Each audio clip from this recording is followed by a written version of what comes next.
Hi friends, இன்றைக்கி நம்ம என்ன பார்க்க போகிறோன்னா ஃபிஷ் ஃப்ரை எப்படி பண்ணுறதுன்னு பார்க்க போகிறோம். அதுக்கு ஒரு பிளேட்டில் 2 ஸ்பூன் சில்லி பவுடர் எடுத்துக்கோங்க.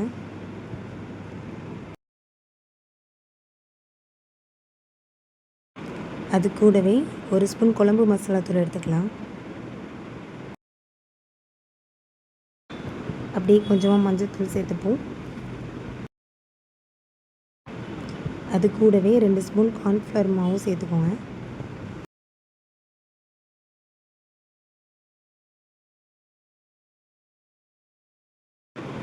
இப்போ கழுவி வச்ச மீனில் ஒரு 3 கோடு போட்டுக்கலாம். இது எதுக்காகன்னா, நம்ம மசாலாலாம் மீனோடு சேர்த்து மிக்ஸ் பண்ணும்போது அந்த மசாலா நல்லா மீனில் நல்லா மிக்ஸ் ஆகணும், நல்லா பிடிக்கணும். அதுக்காக அதனால் ஒரு 3 கோடு கத்தியால் போட்டுக்கோங்க.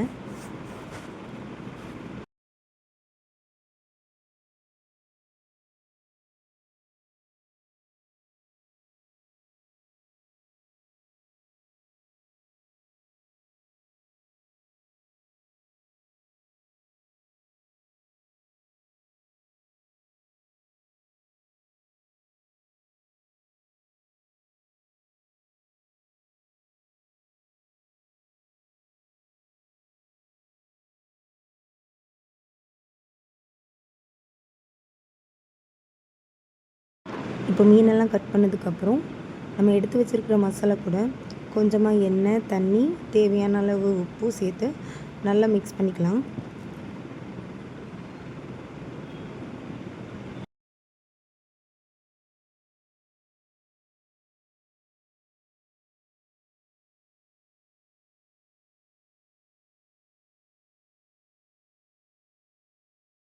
மசாலா ரெடி ஆயிடுச்சு. இப்போ இந்த மீன் மேலே மசாலாவை நல்லாவே தடவிக்கலாம்.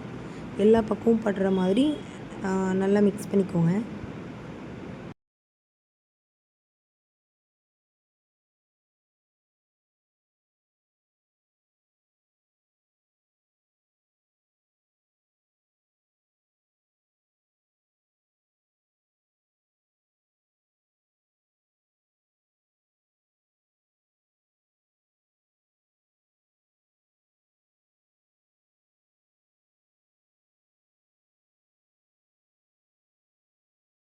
மசாலாலாம் மிக்ஸ் பண்ணியாச்சு. இப்போ கொஞ்சம் நேரம் ஊற வைக்க வேண்டியது தான்.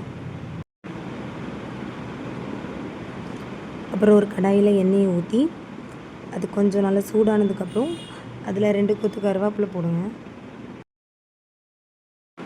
கருவேப்பிலை எதுக்குன்னா, அது எண்ணெயில் போடும்போதே அதோட ஸ்மெல்லு நல்லாயிருக்கும். மீனை பொரிக்கும் போதும் அந்த ஸ்மெல் அந்த மீனோடு இருக்கும். இன்னொன்று, பொரிக்கிற மீனை பார்க்கவே கலர்ஃபுல்லாக இருக்கும். அதுக்கே கருவேப்பிலை போடலாம், அந்த வாசனைக்காகவே போடலாம். 2 கொத்து கருவேப்பிலையும் சேர்த்துக்கோங்க. அப்புறம் நம்ம மசாலாவோடு மிக்ஸ் பண்ணி வச்ச மீனை ஒன்று ஒன்றா போட்டுக்கலாம். எல்லாத்தையும் போட்டாச்சு. இப்போ நல்லா பொரியட்டும், கொஞ்சம் வெயிட் பண்ணலாம். ஒரு சைடு மீன் வந்துருச்சு. இதுக்கப்புறம் நம்ம திருப்பி போட்டுக்கலாம்.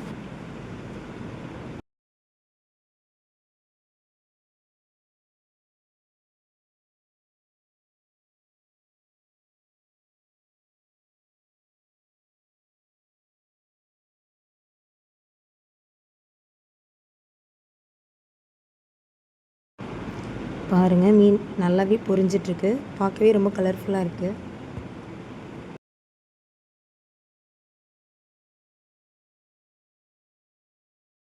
இப்போ மீன் நல்லா வெந்துருச்சு. பார்க்குறதுக்கு ரொம்ப கிறிஸ்பியாக இருக்குது. இதுக்கப்புறம் நம்ம அப்படியே பிளேட்டில் மாற்றிக்க வேண்டியது தான்.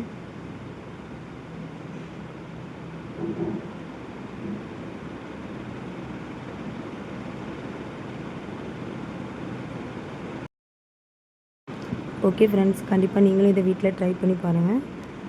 அது மட்டும் இல்லாமல் உங்களுக்கு என்னோடய வீடியோஸ் எல்லாமே பிடிச்சிருந்தா கண்டிப்பாக லைக் பண்ணுங்கள், ஷேர் பண்ணுங்கள். மறக்காமல் சப்ஸ்கிரைப் பண்ண மறந்துடாதீங்க. Okay friends, thank you.